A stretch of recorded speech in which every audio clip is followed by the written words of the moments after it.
ஓம் ஸ்ரீ சத்குரு சாய்நாதரின் திருவடிகள் போற்றி. Hi friends, இந்த நாள் உங்கள் அனைவருக்கும் ஆசீர்வாதமிக்க நாளாக அமைந்திட இறைவனை வேண்டி வீடியோவுக்குள் அழைக்கிறேன்.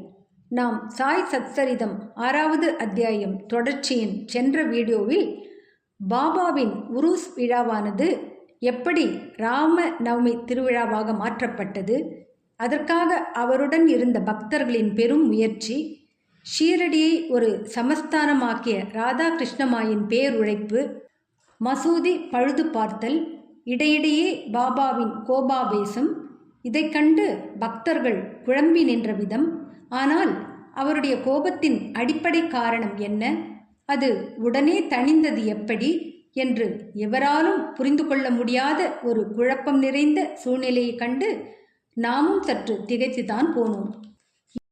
இந்த வீடியோவில் சாய்பாபாவின் குணாதிசயங்கள், அவரின் எங்கும் நிறை தன்மை, யோக சாதனைகள் மற்றும் பலவற்றை தெரிந்து கொள்ளப் போகிறோம்.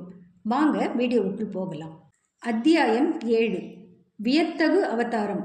சாய்பாபாவின் குணாதிசயங்கள், அவரின் யோக சாதனைகள், அவரின் எங்கும் நிறை தன்மை, குஷ்டரோக அடியவனின் சேவை, குழந்தை கபர்டேயின் பிளேக் வியாதி, பன்றிபுரத்துக்கு செல்லல். வியத்தகு அவதாரம். சாய்பாபா எல்லாவித யோக பயிற்சிகளையும் அறிந்திருந்தார்.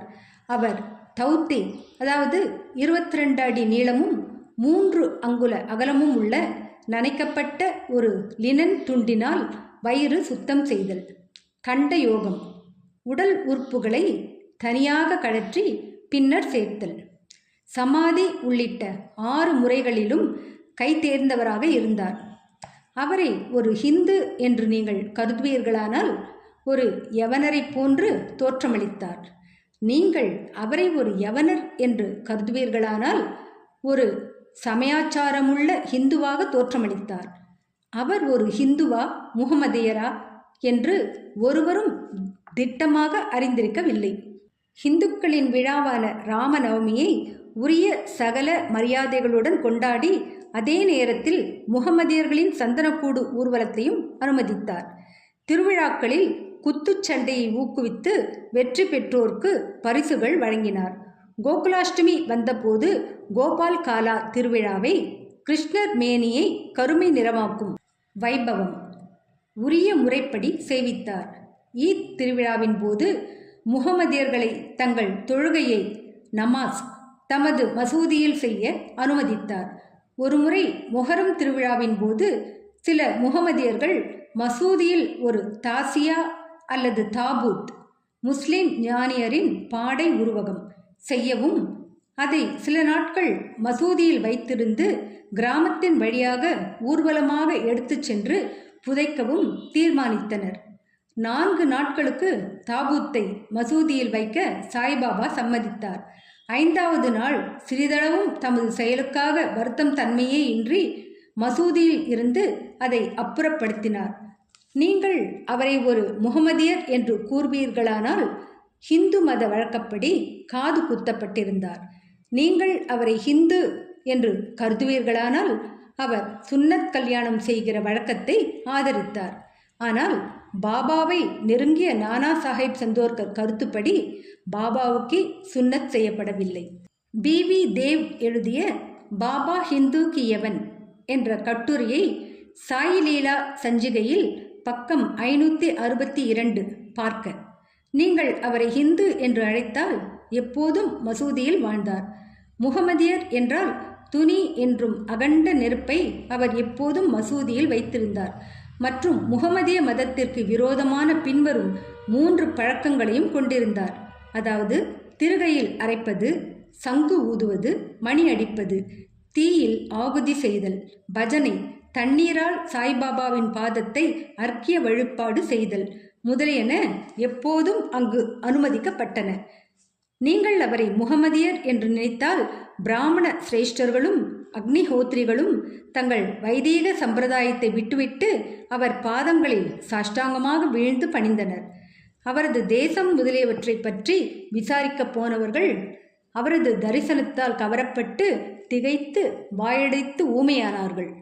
எனவே அவர் ஓர் முகமதியரா ஹிந்துவா என்பது ஒருவராலும் நிச்சயமாக தீர்க்க இயலாததாய் இருந்தது. இது அதிசயம் அல்ல. அகங்காரத்தையும் உடல் உணர்வையும் ஒழிப்பதன் மூலம் பரமாத்மாவிடம் தன்னை முழுவதும் அர்ப்பணித்து சரணாகதி அடைந்து அவருடன் ஒன்றிவிடுபவனுக்கு ஜாதி தேசம் என்னும் கேள்விகள் குறித்து கருத்தில் கொள்வதற்கு ஏதுமில்லை. சாய்பாபாவை போன்ற அத்தகைய ஒருவர் ஜாதிகளுக்குள்ளேயும் ஜந்துகளுக்குள்ளேயும் எவ்வித வேறுபாட்டையும் காணவில்லை. பக்கிரிகளுடன் மாமிசமும் மீனும் அவர் உண்டார். நாய்கள் அவைகளின் வாயால் அவ்வுணவை தீண்டிய போதும் அவர் அருவருப்பு காட்டவில்லை. சாய்பாபா அத்தகைய தனிச்சிறப்பு வாய்ந்த வியத்தகு அவதாரம் ஆவார். முன்னர் செய்த நல்வினைகளின் காரணமாகவே நான் அவர் பாதத்தடியில் உட்காருவதற்கும் அவருடைய ஆசீர்வதிக்கப்பட்ட நட்பை மகிழ்ந்து அனுபவிப்பதற்கும் நல்ல அதிர்ஷ்டத்தை பெற்றேன். அதிலிருந்து நான் பெற்ற மகிழ்ச்சியும் ஆனந்தமும் தன்னிகர் இல்லாதவை. உண்மையில் சாய்பாபா பரிபூர்ண ஆனந்தமும் உணர்வும் ஆவார். அவரின் உயர்வையும் தனித்தன்மை சிறப்பையும் போதுமான அளவிற்கு நான் விளக்க இயலாது. அவரின் பாதார விந்தங்களில் ஆனந்தத்தை நுகர்பவன் அவருடையதே ஆன ஆத்மாவிலேயே ஸ்தாபிக்கப்படுகிறான். முக்தியில் ஆர்வமுள்ள பல சந்நியாசிகள், சாதகர்கள் மற்றும் எல்லாவித மக்களும் சாய்பாபாவிடம் வந்தனர். எப்போதும் அவர் நடந்தார், பேசினார், அவர்களுடன் சேர்ந்து சிரித்தார். எப்போதும் தம் நாவினால் அல்லாஹ் மாலிக், இறைவனே எஜமானர் என மொழிந்தார். அவர் விவாதத்தையோ கலகத்தையோ விரும்பவில்லை. அவர் சில நேரங்களில் கடுமையாக இருப்பினும் எப்போதும் அமைதியாகவும் கட்டுப்பாட்டுடனும் இருந்தார். எப்போதும் முழு வேதாந்தத்தையும் போதித்தார். கடைசி வரை பாபா யார் என்பது ஒருவருக்கும் தெரியாது. அரசர்களும் ஏழைகளும் அவர் முன் சமமாக நடத்தப்பட்டனர். அவர்களுடைய ஆழ்ந்த இரகசியங்களையும் அவர் அறிவார். அதை அவர் மொழிகளால் வெளியிட்ட போது அனைவரும் வியந்தனர். சர்வ ஞானிகளின் கருவூலம் அவரே. எனினும் அறியாதவர் போல் நடித்தார். புகழை அவர் விரும்பவில்லை. இவைகளே சாய்பாபாவின் குணாதிசயங்கள். அவர் மானிட உருவத்தில் இருப்பினும் அவரின் செய்கைகள் அவரது கடவுள் தன்மையை எடுத்து காட்டியது. அனைவரும் அவரை ஷீரடியில் இருக்கும் பரமாத்மா என்றே நம்பினர். சாய்பாபா குணாதிசயங்கள். பாபாவின் அற்புதங்களை விளக்கத் தெரியாத அறிவிலி நான். ஷீரடியில் உள்ள ஏறக்குறைய எல்லா கோவில்களையும் அவர் பழுது பார்க்க செய்தார். சனி, கணபதி, சங்கரர், சரஸ்வதி, கிராம தேவதை, மாருதி முதலிய எல்லா கோயில்களையும் தாத்யா பாட்டில் மூலமாக ஒழுங்குபடுத்த செய்தார். அவருடைய தர்மமும் குறிப்பிடும்படியானது. தட்சிணை என்ற பெயரில் அவர் வழக்கமாக வாங்கி வந்த பணமும் தாராளமாக பகிர்ந்து அளிக்கப்பட்டது. ரூ 20 சிலருக்கும், ரூ 15 அல்லது ரூ 50 மற்றவர்களுக்கும் தினந்தோறும் அளிக்கப்பட்டது. இது தூய தர்மப்பணம் என்றும் அதை உபயோகமாக பயன்படுத்தவும் பாபா விரும்பினார். பாபாவின் தரிசனத்தை பெற்றதால் மக்கள் மிக பெரும் அளவில் பயனடைந்தார்கள். சிலர் ஆரோக்கியமும் நலமும் பெற்றனர். கொடியவர்கள் நல்லவர்களாக திருந்தினார்கள். சில சந்தர்ப்பத்தில் குஷ்டம் குணமாக்கப்பட்டது. பலர் தங்களின் மனோபீஷ்டங்களில் பூர்த்தி எய்தினர். குருடர்கள் தமது கண்களில் எவ்வித மருந்தோ சாரோ விடப்படாமல் பார்வையை அடைந்தார்கள். சில முடவர்கள் கால்களை அடைந்தார்கள். அவரின் அசாதாரண பெருந்தன்மைக்கு ஒரு எல்லையை ஒருவராலும் காண இயலாது. அவரது புகழ் நெடுந்தூரம் பரவி எல்லா திசைகளில் இருந்தும் யாத்ரீகர்கள் ஷீரடியை நோக்கி திரண்டனர். பாபா எப்போதும் துனி அருகிலேயே அமர்ந்திருந்தார். அங்கு தம்மை ஆசுவாசப்படுத்தி கொண்டார். எப்போதும் தியானத்தில் அமர்ந்திருந்தார். சில சமயங்களில் குளித்தும் மற்ற நேரங்களில் குளிக்காமலும் இருந்தார். தமது தலையில் ஒரு வெள்ளை டர்பனும் இடுப்பில் சுத்தமான வேஷ்டியும் தமது உடம்பில் ஒரு சட்டையும் அணிவது வழக்கம். ஆரம்பத்தில் இதுவே அவரது உடையாகும். அவர் கிராமத்தில் முதலில் வைத்தியம் செய்தார். நோயாளிகளை கவனித்து மருந்து கொடுத்தார். அவர் எப்போதும் வெற்றி பெற்று ஹக்கீமை வைத்தியரை போன்று புகழடைந்தார். ஒரு வினோதமான விஷயத்தை இங்கு கூறலாம். ஓர் அடியவரது கண்கள் சிவந்தும் வீங்கியும் இருந்தது. ஷீரடியில் ஒரு வைத்தியரும் கிடைக்கவில்லை. மற்ற அடியவர்கள் அவரை பாபாவிடம் அழைத்துச் சென்றனர். அதை போன்ற வியாதிக்கு மற்ற டாக்டர்கள் களிம்பு, அஞ்சனம், பசும்பால், கற்பூராதி மருந்துகள் முதலியன உபயோகிப்பர். ஆனால் பாபாவின் சிகிச்சையோ முற்றிலும் தனித்தன்மை வாய்ந்தது.